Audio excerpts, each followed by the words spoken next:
प्रिय छात्र छात्री माने समस्त को आईक्यू ट्यूटोरियल चैनल को स्वागत। समेटिव असेसमेंट नंबर 1 जहाँकि दशम क्लास पिला गुरुत्वपूर्ण अटे।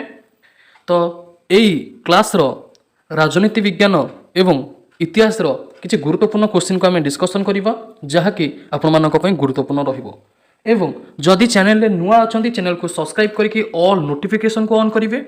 चैनल को सब्सक्राइब करेंगे बेनिफिट कौन ना सर्वप्रथमे तो समेटिव असेसमेंट समस्त सब्जेक्ट आपण मैंने इंपोर्टां सिलेक्टेड क्वेश्चन गुड़िक पाइपर ता सहित समेटिव असेसमेंट 2 रो जहाँ भी सिलेक्टेड क्वेश्चन रही तुम मानक शेयर करदेवी एवं मु एक्सपेक्ट करी से क्वेश्चन भितर तुम मानकर निहाती भाव में किसी क्वेश्चन रिपीट रहिबो। तो बोथ ऑब्जेक्टिव क्वेश्चन देवी एवं सब्जेक्टिव क्वेश्चन देवी। जदि ऑब्जेक्टिव एवं सब्जेक्टिव क्वेश्चन रो आंसर सहित तुम्हें पाइबापी चाहूच तो निहाती भाव में आम चैनल को सब्सक्राइब करके डिस्क्रिप्शन बॉक्स रे जो लिंक अच्छी टेलीग्राम लिंक से क्लिक करके तुम्हें मैंने आम ऑफिशियल टेलीग्राम ग्रुप रे जॉइन हो पार जार ना हूँ मास्टरबेन आईक्यू एवं यही आईक्यू ट्यूटोरियल मास्टरबेन आईक्यू चैनल गोटे पार्ट अटे। तो निहाती भाव में से चैनल को सब्सक्राइब करेंगे। तो चलतु देखा क्वेश्चन नंबर 1 को। कांग्रेस अधिवेशन में किए भारत छाड़ प्रस्ताव आगत करते? सरदार वल्लभ भाई पटेल, जवाहरलाल नेहरू, गोविंद वल्लभ पंथ, मौलाना अबुल कलाम आजाद। तो भारत छाड़ प्रस्ताव देते जवाहरलाल नेहरू। भारत छाड़ आंदोलन केबे होता? 1942 मसीह होता अगस्ट मास 8 तारिख में भारत छाड़ आंदोलन होता। यहाँ निहाती भाव में मन रखिए एग्जाम रे क्वेश्चन पचार डेट कथा। एवं भारत छाड़ आंदोलन बेले गोटे स्लोगान दि जाता महात्मा गांधी पक्षर जहाँकि कर बा मर बा डू और डाए भारत पर किसी कर कि प्राणत्याग करदियो। क्वेश्चन नंबर 2 1940 मसीहा अक्टोबर मास 17 तारिख में किए पानौठारे तांका सत्याग्रह आरंभ करथिले? 1940 मसीहा अक्टोबर 17। 1940 मसीहा अक्टोबर 17 तारिख में विनोबा भावे तांकर सत्याग्रह आरंभ कर देथिले। 1942 मसीहा अगस्ट 7 तारिख दिन मुंबई ठारे अनुष्ठित जातीय कांग्रेस साधारण अधिवेशन में किए सभापतित्व करथिले? तो यार सठिक आंसर हो मौलाना अबुल कलाम आजाद। मन रखिए मौलाना अबुल कलाम आजाद हो सठिक आंसर। क्वेश्चन नंबर 4 देखंतु। तालचेर ठारे भारत छाड़ आंदोलन नेतृत्व किए नहीं? लक्ष्मण नायक, पवित्र मोहन प्रधान, मुरलीधर पंडा, सूरजमल साहा। तो मन रखिए यार सठिक आंसर हो पवित्र मोहन प्रधान जी की भारत छाड़ आंदोलन नेतृत्व तालचेर ठारे नहीं। केउं स्थान ओयरलेस केन्द्र माध्यम भारत छाड़ आंदोलन संवाद प्रचारित होता? नागपुर, कलिकता, दिल्ली, मुंबई। तो यार सठिक आंसर आसी मुंबई। निम्नलिखित मध्य किए समाजवादी दलर नेता थिले? राम मनोहर लोहिया, जयप्रकाश नारायण, जेबी कृपालीन, अरुण असाफ अली। तो यार सठिक आंसर आसी जेबी कृपालीन। सुभाष बोस केउठारे आजाद हिंद गठन करथिले? आजाद हिंद सरकार टी कोठी गठन करथिले? तो यार सठिक आंसर आसी सिंगापुर। 1938 मसीह भारतीय जातीय कांग्रेस रे सभापतित्व करथिले सुभाष चंद्र बोस। 1939 मसीह पुनर्बार तांको निर्वाचित करा जायतिला। तापरे किछि मतभेद सृष्टि होता और गांधीजी कहवा सत्वे सुभाष 1939 मसीह सभापतित्व पद त्याग कर देथिले एवं आजाद हिंद सरकार गठन करथिले सेटा पुणी सिंगापुर रे। केउं देशर सरकार सुभाष बोस अंडमान निकोबर द्वीपपुंजर दायित्व ग्रहण करथिले? सेटा हो जाउची जापान। कहा नेतृत्व रे आजाद हिंद फौज गठन होइतिला?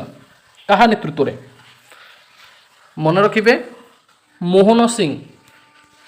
कैबिनेट मिशन केते संख्या विशिष्ट संविधान प्रणयन सभार प्रस्ताव देथिले? कैबिनेट मिशन डियर स्टूडेंट्स 389 संख्या विशिष्ट संविधान प्रणयन सभार प्रस्ताव देथिले। तो कैबिनेट मिशन केबे भारत को आसीथिले? 1946 मसीह रे। एटा मन रखिबे 1946 मसीहा डिसेम्बर मास 9 तारिख में दिल्ली ठारे बसिथिबा संविधान प्रणयन सभार प्रथम बैठक को केउं दल प्रत्याख्यान करथिला? डिसेम्बर 9 तारिख में गोटे सभाटी बसिथिला याको प्रत्याख्यान करथिला मुस्लिम लीग। मन रखिबे मुस्लिम लीग ही प्रत्याख्यान करथिला। क्वेश्चन नंबर 12 1946 मसीह भारतर सचिव किए थिले? Samuel Hoare, A V Alexander, sir Stafford Cripps, Pethick Lawrence. तो क्रिप्स मिशन जो आसीथिला तो एटा तो आम जानिचे 1942 मसीह आसीथिला। तो जार स्टैफोर्ड क्रिप्स ही सदस्य थिले। तो यार सठिक आंसर आसीजिवो पैथिक लॉरेंस। जहाँकि 1946 मसीह जो भारतर सचिव थे पैथिक लॉरेंस। किए भारतर संविधान प्रणयन सभार सभापति थे? बहुत बढ़िया क्वेश्चन। तो यार सठिक आंसर आसीज डॉक्टर राजेंद्र प्रसाद, ये परमानेंट चेयरमैन थे, मन रखिए। केबे भारतर स्वाधीनता आईन ब्रिटिश पार्लियामेंट रे अनुमोदन लाभ करथिला? स्वाधीनता आईन कथा पचारिछि, अनुमोदन लाभ करथिला पुणी ब्रिटिश पार्लियामेंट रे, सेटा होछि 1947 मसीहा जुलाई 18 तारिख। 1946 मसीह किए पंजाब प्रधानमंत्री थिले?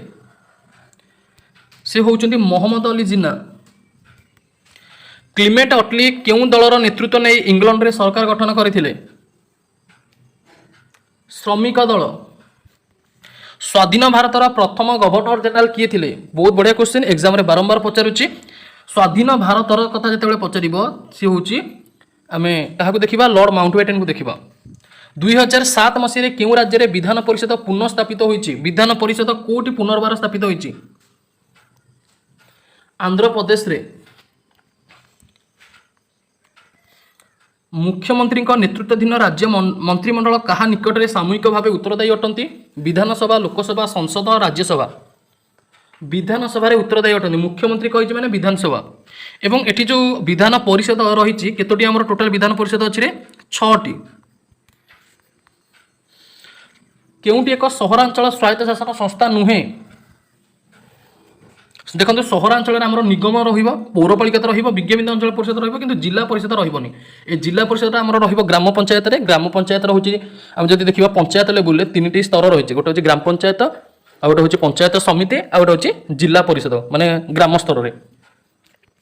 गणतंत्र शासन रे सार्वभौम क्षमतार अधिकारी किए? तो यार सठिक आंसर आसी जीवो जनसाधारण। प्रत्यक्ष गणतंत्र केउं देश रे प्रचलित थिला? थिला कहिछि ता माने ग्रीस रे प्रचलित थिला। राज्यसभार सदस्य माने किपरि निर्वाचित हुअन्ति? राज्यसभार सदस्य तुमे माने किए भोट देकी बाछ कि रे? आमे माने केही भी भोट देकी बाछि न थाउ, सी परोक्ष भाव में निर्वाचित हुअन्ति। एवं तांकु हमर जो ओडिसा रो 147 एमएलए सीट अछि, तुमे माने जानिथिबो 147 एमएलए माने बाछि दांती। जो मानको आमे भोट देकी बाछुचे, आमे ए 147 को बाछुचे, एमाने राज्यसभा सदस्य को बाछिबे। तापरे ए राज्यसभा सदस्य को बछा गला परे ओडिसा रो केते जण राज्यसभा को जानती रे? 10 जण जानती। तो ए 10 जण जिबे राज्यसभा को। ओडिसा रो लोकसभा को केते जण? 21 जण। मन रखिबे। क्वेश्चन नंबर 24, आम संविधान रो केउं धारा रे सार्वजनीन साबालक मतदान प्रथा विषय उल्लेख रहिछि? कि 18 वर्ष ऊर्ध्व व्यक्ति माने भोट देकी निजर मत करि परिबे एवं निज इच्छा मुताबिक प्रार्थी को चयन करि परिबे। सेटा रहिछि धारा 326 आर्टिकल 326 आसी जीवो पिले सठिक आंसर। जदि तुमे माने जानिछ आर्टिकल 324 रे कोन रहिछि तो निहाती भाबरे कमेंट सेक्शन में कमेंट करके जणैबो। तो चलंतु लास्ट क्वेश्चन को कवर अप करिबा। क्वेश्चन नंबर 25 डियर स्टूडेंट्स, केंद्र मंत्रिमंडल कहा निकट में सामूहिक भाव उत्तर दे? देखंतु केंद्र मंत्रिमंडल कथा कहब तो आपन करिवे लोकसभा, जदि राज्य कथा करिवो कि मुख्यमंत्री कहा कोठी उत्तरदायी रहिबे सेठी करिवे विधानसभा। जदि केंद्र मंत्रिमंडल कथा कहब तुमे करिवो लोकसभा, जेतेबेले मुख्यमंत्री कथा पचारिथिबो तो सेतेबेले करिवो विधानसभा। ठीक अछि। तो प्रिय छात्र छात्री माने आशा करछि तुम मानक ए सेशन टी बहुत भलो लागिथिबो एवं ई जो 25 टी गुरुत्वपूर्ण क्वेश्चन तुम मानक सहित डिस्कशन करिली याको पुनर्बार देखिदबो एवं निज सांग मानक शेयर करि परिबो, जेते कि सेमाने मध्ये बेनिफिट पाई परिबे। एवं जदि चैनल नुआ अच्छा चैनल को सब्सक्राइब करके ऑल नोटिफिकेशन को ऑन कर परिबो, जेते कि ए टाइप रो गुरुत्वपूर्ण क्लास आपण मानक ए चैनल माध्यम रे मिलि जिवो। एवं समेटिव असेसमेंट 2 रो क्लास मध्ये आपण मानक पय अवेलेबल रहिबो बस समेटिव 1 असेसमेंट परे। तो निहाती भाबरे चैनल को सब्सक्राइब करबा सहित डिस्क्रिप्शन बॉक्स रे टेलीग्राम रो लिंक अछि जोटी कि समस्त प्रकार ऑब्जेक्टिव एवं सब्जेक्टिव क्वेश्चन अवेलेबल रहउछि।